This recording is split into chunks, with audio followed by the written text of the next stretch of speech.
Hey everyone, hope everything's going well. This is Dan with Chess Wonders, also known, I think, soon as 64 Relics. I am starting to make weekly videos. It'll probably be most weeks that I make videos.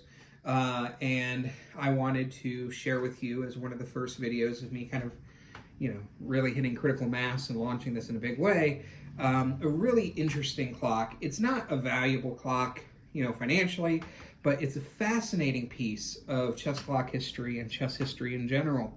So this weird specimen, I mean, you can already tell, like, it's got 10 markers on it for the time instead of 12.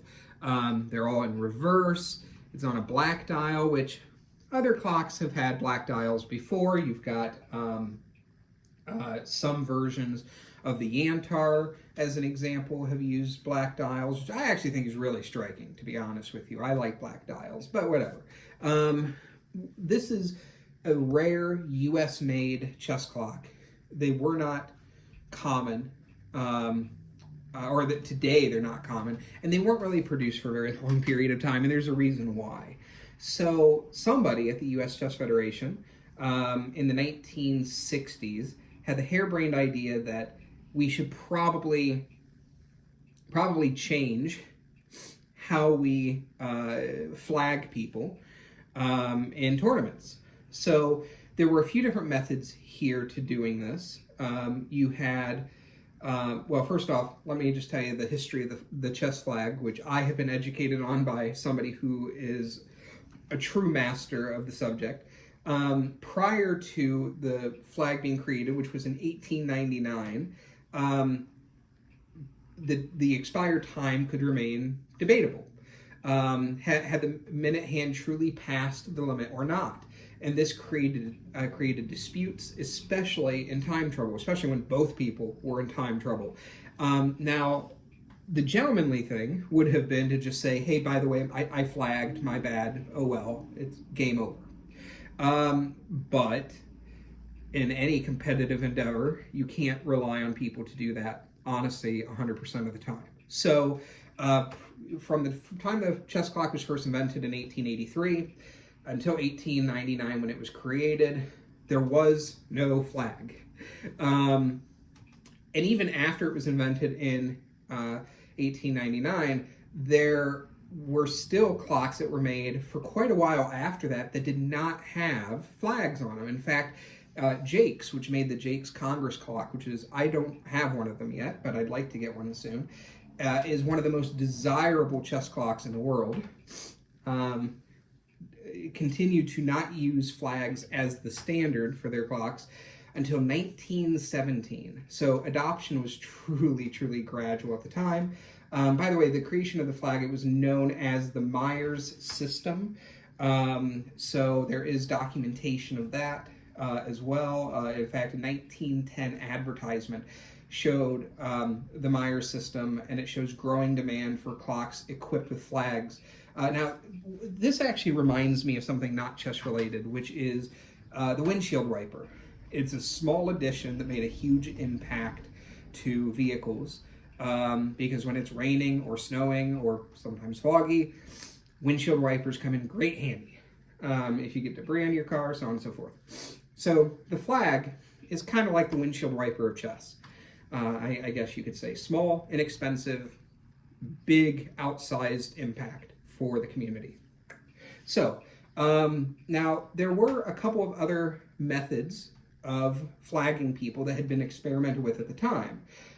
There's evidence of what's called the Jockey Club Cordoba clock, which was made in Argentina sometime in the 1930s. And it would actually have, I'll put up a photo, a red disc that would appear in the final quarter hour, and then it had a built-in bell that rang at expiration. Now, I like that method, but if you're in a tournament hall and everybody's focused and odds are multiple people are in time trouble across multiple boards, a bell going off probably is not the best solution. So that didn't really take off, but that was the Argentinian method to flagging. And then in Germany, they experimented after World War II with a method where a similar disc indicator was near the 3 hand, and there was a hard mechanical click that replaced the bell, but for the same reason that never really took off. Likewise, this clock here did not really survive long either.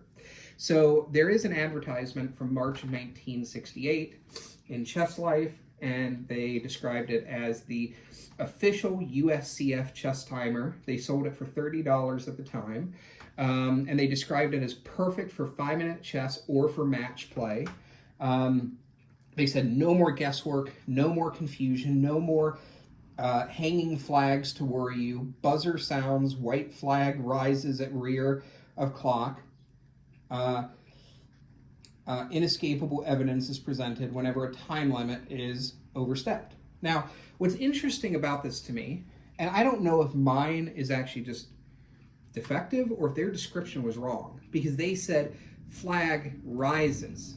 My flag doesn't rise, so it may be an adjustment issue that I need to look into. My flag falls. So first of all, let me just show you the back here. These are the flags. They're a little crooked, but what do you expect for something from the 1960s?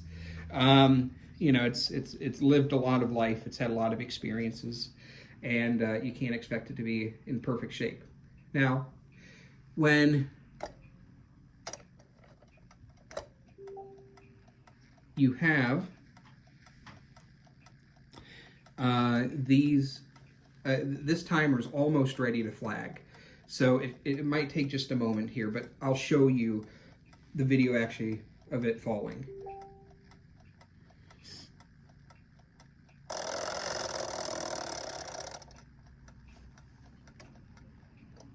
Ta-da! So that's what happens. And oh, by the way, if you want to set it back up, you just pop it back up. But like I said, I need to see if it's supposed to rise like the advertisement said, or if there was some mistake in the description. But there were a couple problems with this. Number one is that also creates a noise during play, and you don't really want that, generally speaking. That's number one. Number two is that you end up with the problem that these were not mechanically stable.